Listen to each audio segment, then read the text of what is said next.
Ronaldo भैया transfer तो हो गए अल नसर में, लेकिन उनकी प्रॉब्लम्स ख़त्म नहीं हो रही हैं। ऐसा समझ में आ रहा है कि अल नसर अब उनको रजिस्टर नहीं कर पा रही। तो क्या ये इशू है, आज की वीडियो में आपको बताने वाला हूँ। साथ ही साथ गेम था चेल्सी वर्सेस मैन सिटी, दोनों टीम्स के लिए काफ़ी ज़्यादा इंपॉर्टेंट गेम।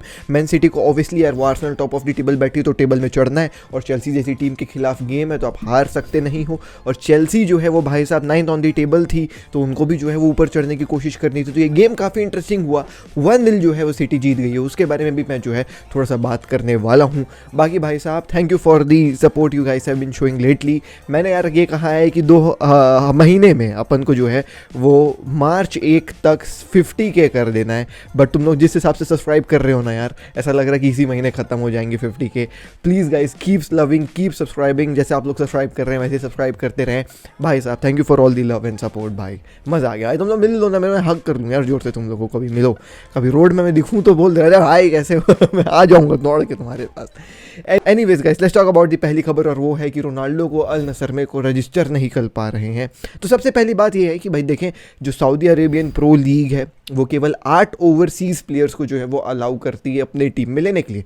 यानी कि 8 जो है वो इंटरनेशनल प्लेयर खेल सकते हैं, और बाकी जितने भी टीम्स में आपके प्लेयर होंगे वो होने चाहिए भैया सऊदी अरेबिया के ही प्लेयर्स। अब ऐसा इसलिए किया जाता है क्योंकि सऊदी अरेबिया को अपना खुद का फुटबॉल जो है प्रमोट करना है, और ऐसे ही होता है भाई डोमेस्टिक लीग में। ऐसे ही होता है कि इतने ओवरसीज़ प्लेयर्स ही अलाउड हैं, और भाई साहब जो है वो इतने हमारे ही जो है वो प्लेयर होना चाहिए, क्योंकि अपने खुद का फुटबॉल देखेगा ना इंसान भाई। जैसे अपना IPL में भी ऐसे ही है ना कि ओवरसीज़ प्लेयर इतने ही होने चाहिए और इतने इंडियन प्लेयर्स होने चाहिए। ऐसी सेम सऊदी अरेबिया के प्रो लीग में भी है।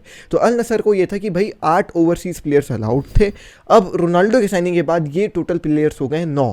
तो अब यहाँ पे 9 प्लेयर्स इनके पास है, 8 अलाउड है, यानी एक किसी को जो है वो निकलना पड़ेगा। अब ये लिस्ट है तुम्हारे सामने प्लेयर्स की, तुम भाई प्रिडिक्ट करके मेरे को बताओ कि इनमें से कौन जो है वो शहीद होने वाला है रोनाल्डो के लिए। क्योंकि शहीद तो कोई होगा, ऐसा तो नहीं है कि रोनाल्डो को ला करके बेंच में बैठाएंगे या गेम फॉलोवर्स गेन करने के लिए नहीं कर रहे हैं भैया। रोनाल्डो को नहीं लाए इंस्टाग्राम पे फॉलोवर्स गेन करने के लिए, लेकिन क्या ही फॉलोवर्स गेन हुए हैं यार। कहाँ 400 एंड कुछ केस इन लोग के जो है वो भाई साहब फॉलोवर्स थे, और रोनाल्डो के आने के बाद 10 मिलियन हो गए। मेरे को भी रोनाल्डो को लाना पड़ेगा लग रहा है यहाँ रोनाल्डो लगाना पड़ेगा ये एनीमे के जगह पे, तब मेरे भी सब्सक्राइबर बढ़ जाएंगे। लेकिन यार गजब का जो है वो सपोर्ट है। बट हाँ, कोई एक जो है वो भाई साहब यहाँ पे मेरे को लग रहा है कि शहीद होने वाला है।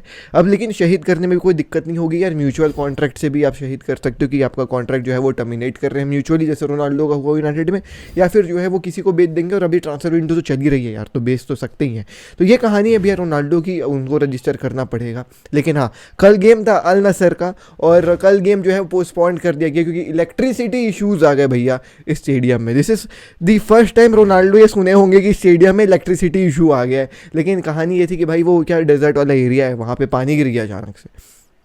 पानी गिर गया तो फ्लड वगैरह टाइप हो गया थोड़ा सा स्टेडियम में, और ये हुआ तो इलेक्ट्रिसिटी का थोड़ा सेफ्टी का भी इशू हो गया कि भाई कहीं पानी आने में करंट ना दौड़ जाए मैं क्या ही बोलूँ यार, रोनाल्डो यूरोप से आकर के सुन रहा है भाई पानी में करंट दौड़ सकता है कुछ भी। तो अब रोनाल्डो क्या मतलब गेम ही जो है वो पोस्टपोन कर दिया गया है। वो कल का गेम आज होगा।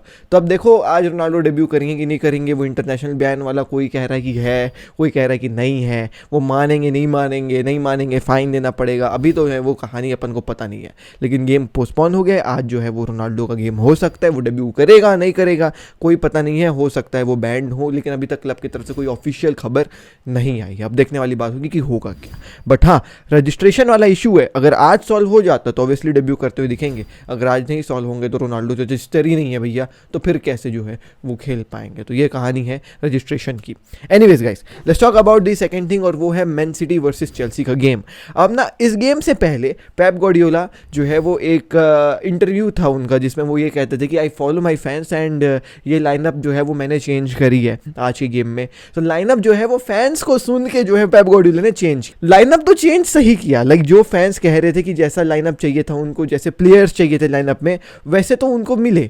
लेकिन भाई पेप गार्डियोला ने फॉर्मेशन भी चेंज कर दिया। फर्स्ट हाफ में पेप गार्डियोला की मैन सिटी पर्टिकुलरली खेल रही थी 3-2-4-1, एंड पेप गार्डियोला 4-4-3-3 के जो है मास्टर और 3-2-4-1 खिला रहे हैं चेल्सी के खिलाफ, जो कितना इंपॉर्टेंट गेम है तुम समझ सकते हो। चेल्सी के खिलाफ जीतना कितना बड़ी विन हो जाती है। अब ना 3-2-4-1 वाले फॉर्मेशन में भाई चल ही नहीं रही है मैन सिटी, क्योंकि यहाँ पे जाओ कंसेलो भैया राइट विंग बने हुए हैं, लेफ्ट विंग में फुल फोर्डन काम कर रहे हैं, जाओ कंसेलो राइट विंग में कुछ कर ही नहीं रहा है, बीच में बर्नार्डो सिल्वा इधर उधर दौड़ रहा है, अजीब ही खेल रही थी मैन सिटी फर्स्ट हाफ में।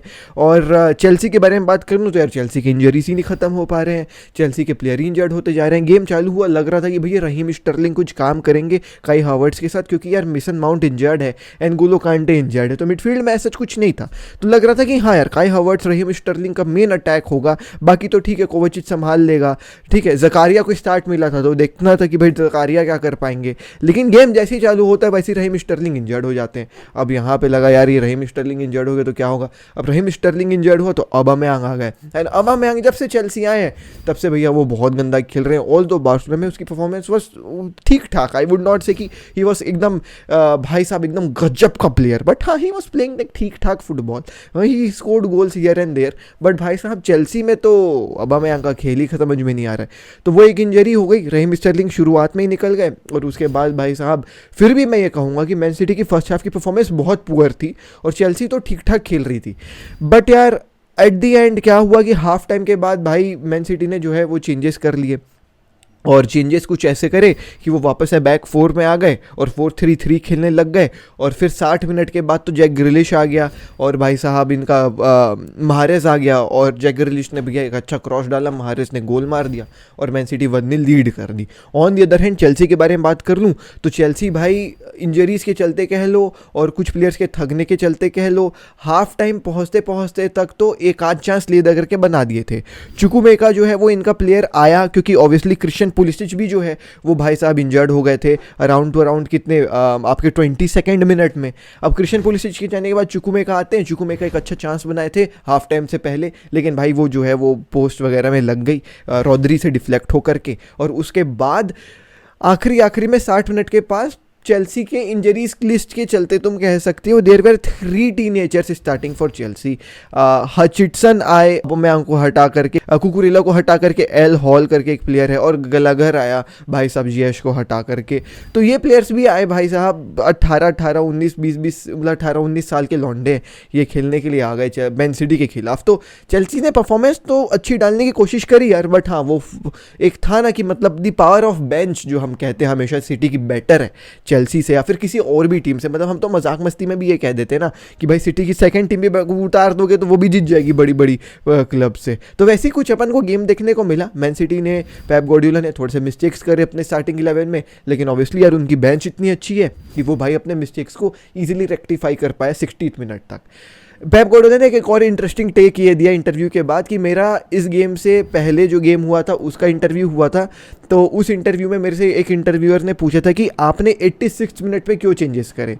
तो वो चीज़ मेरे दिमाग में थी कि यार मेरे को 86 मिनट में चेंजेस मैं क्यों किया था, मेरे को कह रहे थे तो चलो मैं हाफ आर के ही मार्क में चेंजेस कर देता हूँ। और वो चेंज करा, वो जैक ग्रिलिश को लेकर के आया, महारेज को लेकर के आया, और वो जैसे ही चेंज हुआ है और गोल पड़ा है सिटी का। और जैसी सिटी जो है वो बैक 4 और 3-3 अपने मेन सिस्टम में आई ना, अच्छा खेलने लगी थी। लेकिन एक दाद चेल्सी की ये देनी पड़ेगी कि भाई अर्लिंग हालैंड को यहाँ पे थियागो सिल्वा और कोलुबेली ने भैया बहुत बेहतरीन तरीके से श्रग ऑफ किया है। कल के गेम में अर्लिंग हालैंड का उतना जो है वो हमको गेम देखने को नहीं मिला। इसका मेजर पार्ट जो है वो सिटी के पास भी है यार, क्योंकि सिटी ने ज़्यादा बॉल दिया ही नहीं अर्लिंग हालैंड को फर्स्ट हाफ में, लेकिन सेकंड हाफ में भाई साहब थियागो सिल्वा और कोलुबेली ने तो भैया बहुत बेहतरीन तरीके से अर्लिंग हालैंड को दिया है बत्ती। तो Erling Haaland can be stopped, लेकिन आपको अच्छे डिफेंडर्स चाहिए जो एक्सपीरियंस्ड हो और अच्छा खेल रहे हो भाई। तो ये थी कहानी भाई रोनाल्डो की, और मैंने बोला यार थोड़ा सा कवर कर लेते हैं सिटी और चेल्सी के गेम की, आपको हाईलाइट स्टेप दे देता हूँ। तो यही था भाई, मज़ा आया देख करके मेरे को सिटी और चेल्सी का गेम। रात को लेट था थोड़ा सा, तो थोड़ा सा लेट हो गया। बाकी हाँ ऑब्वियसली यार रोनाल्डो के बारे में क्या ही कहूँ, अभी तो कुछ कंफर्मेशन है ही नहीं, प्रॉब्लम्स नहीं ख़त्म हो रही भाई के लिए। मैं तो बोल रहा हूँ भाई इसके घर में जो है वो पाठ वाठ करवाओ, ठीक हो जाएगा सब भाई। चलो मिलता हूँ अगली वीडियो में, जिससे प्लीज़। जय हिंद, वंदे मातरम।